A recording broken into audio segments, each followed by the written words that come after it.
Breaking news! DumpStat SPECIAL! Hello, ladies and gentlemen, and welcome back to another episode of DumpStat. But wait, this is a mini episode. We are going to give you breaking news about the new Unearthed Arcana that just came out from Wizards of the Coast, all about lineages, or Gothic lineages. Now, I know a lot of you are saying, what is the difference between a lineage and a race? Well, this has been a weird question in D&D for a while. Lineages and what your specific line or ancestry has always been a weird touching stone in D&D. Now, it was kind of mentioned in Tasha's, and you can play around with what racial traits you give a character now. But with this Unearthed Arcana, if this becomes canon in any capacity, in any source book, this will become a huge customization tool, and it will make most people play vampires. I'm just getting ahead of it. I just want to tell you right now, there is a vampire lineage for this Gothic Lineages pack. And it is really cool, and it's going to basically give you whatever fantasy you wanted to being a vampire. That's the big one. The other two, I don't think are going to be played as much, but are still very interesting.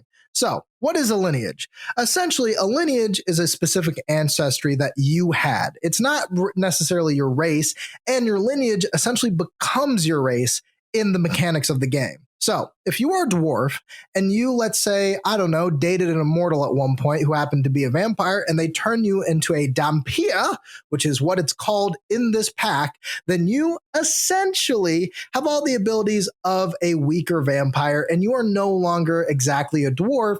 You take the appearance of a dwarf, but you are now this lineage. It takes the place of classic races and becomes a more customization feature. Essentially, if this goes into common D&D, we're going to see a boom of different kinds of lineages and races mixing together. It's essentially a pseudo race on top of the race you already have, not a sub race, something different.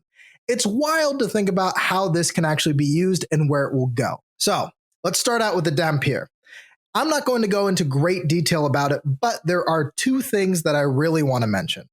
This is actually a good representation of what a player probably wants with a vampire. Now, vampires are something that almost every DM has to deal with. There's a lot of homebrewing for vampires. There's a lot of people that want to play vampires, and that's not necessarily a bad thing. One of our favorite villains in D&D is Strahd right now. I totally get it. I've had to homebrew vampire class stuff before. I've had to try to help people become vampires. I've done the whole 9 yards, and vampires in D&D kind of suck.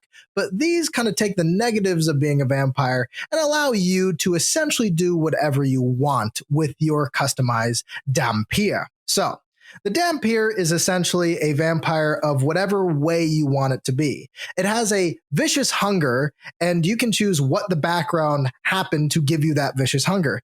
The pack has a couple of ideas, but what's really cool is what your hunger actually is. This goes from your classic blood and flesh to something like your spinal fluid or dreams. This allows the player to kind of come up with whatever they want for a D&D vampire. It lets them really just run the gamut of creativity.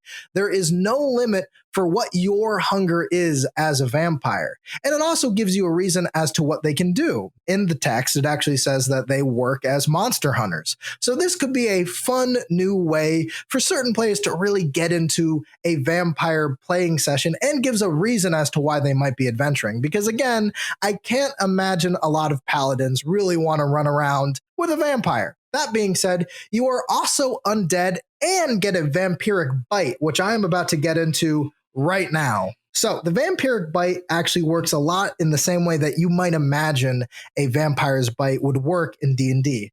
Your fanged bite is a natural weapon, which counts as a simple melee weapon with which you are proficient. You add your constitution modifier to the attack and damage rolls when you attack with your bite. Your bite deals 1d4 piercing damage on a hit. While you are missing half or more of your hit points, you can have advantage on the attack rolls that you make with this bite. So why do you get advantage on that?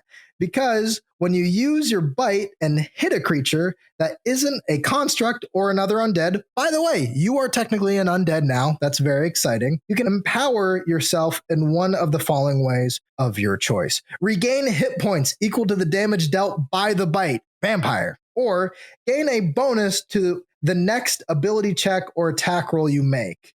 The bonus equals to the damage dealt by the bite. These are huge mechanics, but they're not game changing.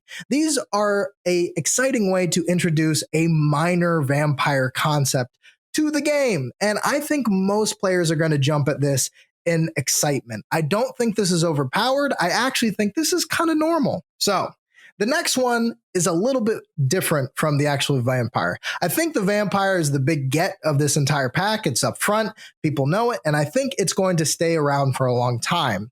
The Hexblood, on the other hand, is a very weird concept. So there's always been this idea in D&D that we need to make a race over every concept of lore there is. If there are dragons, there need to be dragonborn. It's that kind of concept. It allows for people to play cool things. One thing in D&D that's never quite fit has been hags, or the witches of D&D. Now, the Hexblood essentially allows you to become a hag, or a traditional witch, ugly, mean, and turned into this twisted old woman or man. Now, this is exciting just because it also allows you to customize what that hag might look like. Again, you could be a centaur hag or something along those lines. Basically, long story short, you make a bargain with a hag that gives you your deepest, darkest desires of magical power. And essentially, you turn into a hag over time. You get the horrible skin, the teeth, the whole 9 yards. You look like the Wicked Witch of the West. So I'm not going to go into too much of it, but the actual lore gives you the magic rituals, how you might turn into an elder cross or a witch turn is another way they call you that. There is a bargain with a hag or another kind of fey force that can turn you into a hexblood. Origins are seeking a child. Your parent made a bargain with a hag and you're the result. Fey kidnappers swapped you with another kid and now you grew up in the Feywild. There's a lot of different ways you can work this. I can't imagine more people want to play a hag witch than want to play a vampire, but I do think there are very witchy people out there who will find this exciting. Now, when we actually scroll down to what their actual traits are, it gets a little bit more meh. You get disguise self so that you can walk around, and you get a magic token, which is exciting for just customization options, not so much what you actually get in game. But I do like everything in this kind of pack. You have dark vision, you have fey resistance, and you are a fey now, which makes you the second fey in the game behind satyrs that are the other fey race. That's exciting for what it means mechanic-wise and how you can interact with your party. I think this could be a fun way for maybe a player to turn into a witch. I don't necessarily think that you need to turn into a vampire in the same way. A vampire can just show up. But you could do a nice storyline as a DM where you slowly turn someone essentially into a witch or a hag, which could be a lot of fun for the players to play. Now, the last one we have in this pack is the Reborn. Reincarnation has been a concept within D&D forever.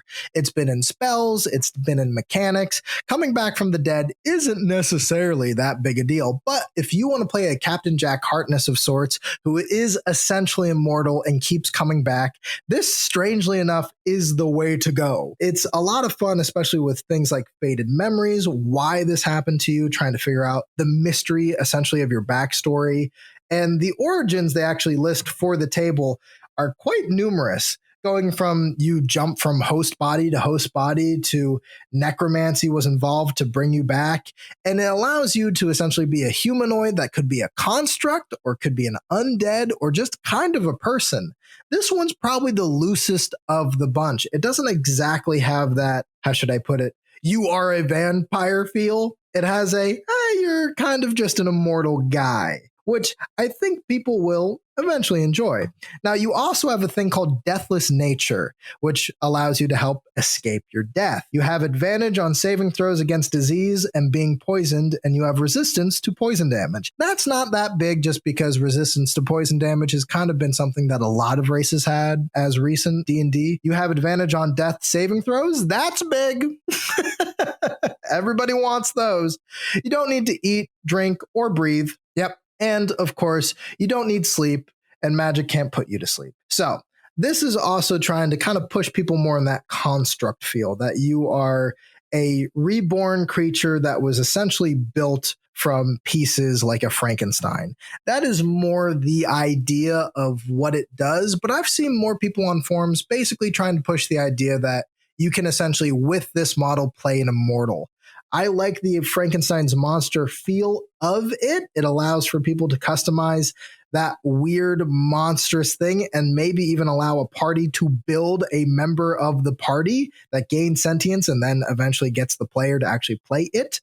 But it doesn't necessarily have to be that way. You can essentially be a product of science, undeath, necromancy, a host, a being, an entity flies around. The reborn, as I read it, is definitely the most vague of the three.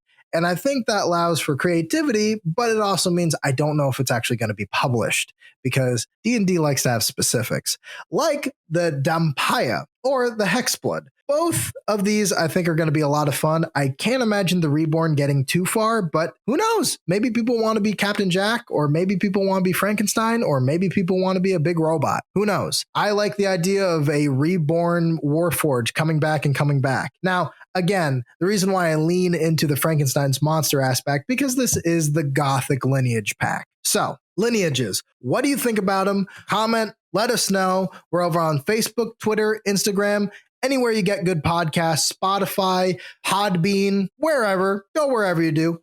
And we also have an episode from last week, Mythic Odysseys of Theros, can't say that 3 times fast, where you can listen to me and Doc cover a great source book that you need to read. You can also go over to our past episodes. We did a one-shot, which is all cleaned up and nice and edited, called Doomwoken. That's all about us dealing with things just like this. A vampire. We fight Strahd. And, of course, we have an ongoing series, Rime of the Frost Maiden, where me and 4 other players go through Icewind Dale. Very exciting. And of course, we have a new episode every week on Friday. All that and more. And we hope to do more mini episodes with new breaking news all the time. Stick with DumpStat. We'll see you next time. Bye-bye. Woo!